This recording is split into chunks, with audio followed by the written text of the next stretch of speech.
Assalamualaikum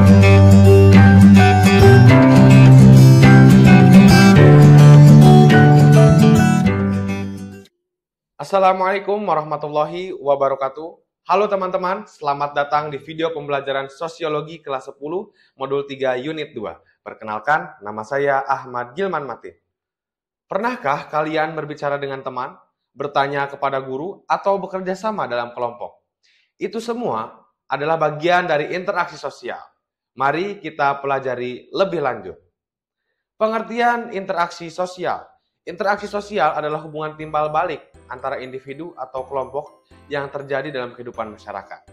Interaksi sosial dapat terjadi antara individu, antara kelompok manusia, atau antara individu dengan kelompok. Interaksi sosial terwujud dalam aksi dan reaksi. Jenis-jenis interaksi sosial.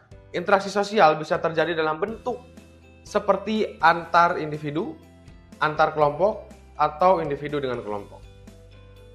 Syarat-syarat interaksi sosial. Agar terjadi interaksi sosial, diperlukan dua hal utama. Kontak sosial, yaitu hubungan yang memungkinkan interaksi yang dapat terjadi secara langsung atau primer, ataupun tidak langsung atau sekunder. Serta komunikasi sosial, yaitu proses penyampaian pesan yang dapat dipahami dan ditanggapi oleh pihak lain. Komunikasi terdiri dari verbal dan non-verbal. Selanjutnya, ciri-ciri interaksi sosial. Yang pertama, jumlah pelaku lebih dari satu. Yang kedua, adanya komunikasi. Yang ketiga, bersifat timbal balik. Kemudian yang terakhir, ada mengandung tujuan tertentu. Proses interaksi sosial didasarkan pada beberapa faktor. Yang pertama, sugesti. Sugesti adalah proses di mana seseorang menerima pengaruh dari orang lain atau lingkungannya sehingga mempengaruhi cara berpikir, perasaan, atau tindakannya tanpa ada paksaan. Contoh, seorang dokter berkata kepada pasiennya, "Jangan khawatir, dengan pola makan sehat dan olahraga rutin, kondisi kesehatan Anda pasti akan membaik." Pasien menjadi lebih termotivasi untuk menjaga kesehatannya. Baik, berikutnya ada imitasi. Imitasi adalah proses meniru perilaku, sikap, gaya bicara, atau tindakan orang lain yang bersifat sementara. Contohnya, seorang anak meniru kebiasaan orang tuanya yang selalu membuang sampah pada tempatnya. Kemudian ada identifikasi.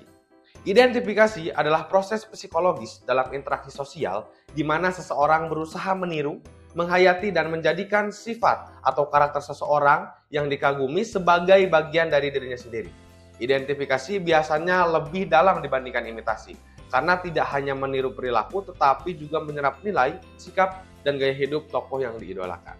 Contohnya, seorang mahasiswa yang ingin menjadi pemimpin hebat seperti Bung Karno sehingga ia mendalami cara berpikir, gaya bicara, dan semangat perjuangannya.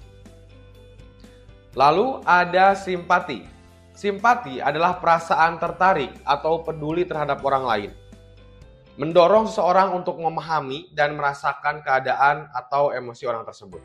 Contohnya, seseorang membaca berita tentang korban bencana alam dan merasa prihatin meskipun tidak mengenal mereka secara langsung.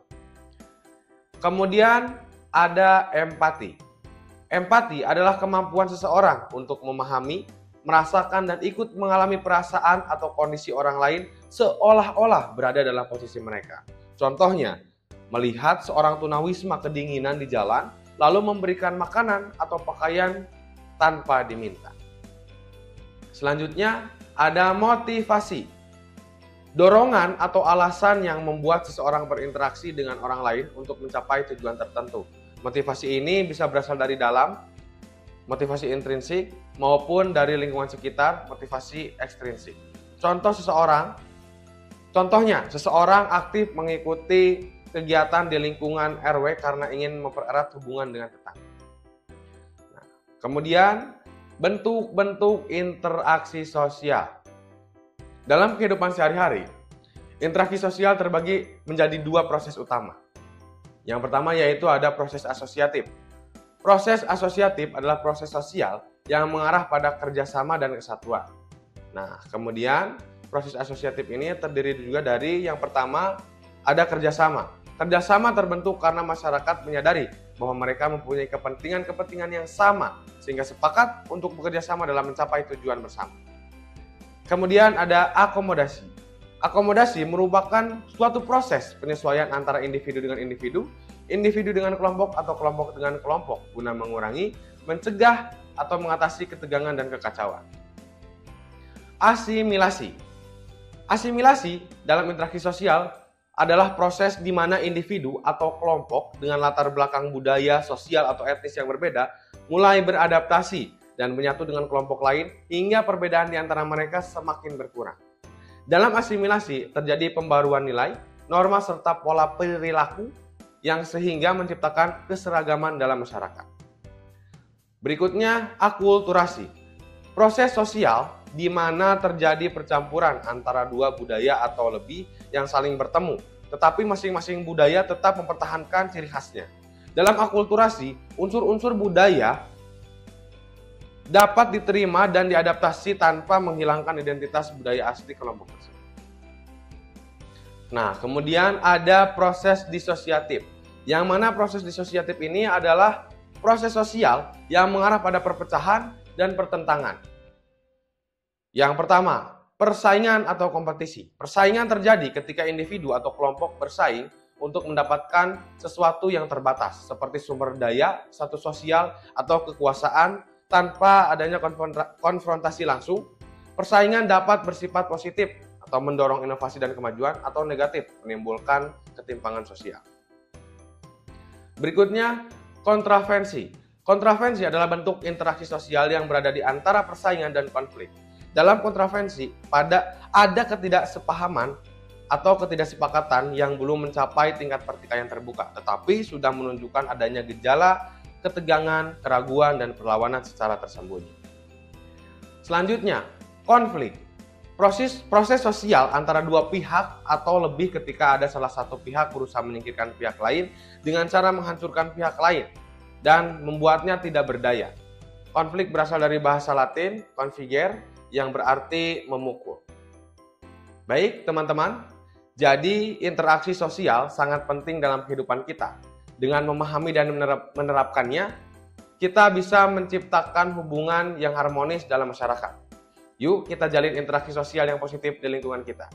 Terima kasih. Wabillahi taufiq wal hidayah. Wassalamualaikum warahmatullahi wabarakatuh. Kunjungi sosial media lainnya seperti website kami di pkbmalfata.com, Facebook PKB Malfata Mananjaya, Instagram PKB Malfata Official.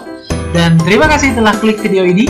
Jangan lupa like, comment, share, and subscribe untuk menunjukkan dukungan kamu terhadap channel ini. Enjoy the video, PKB Malfata.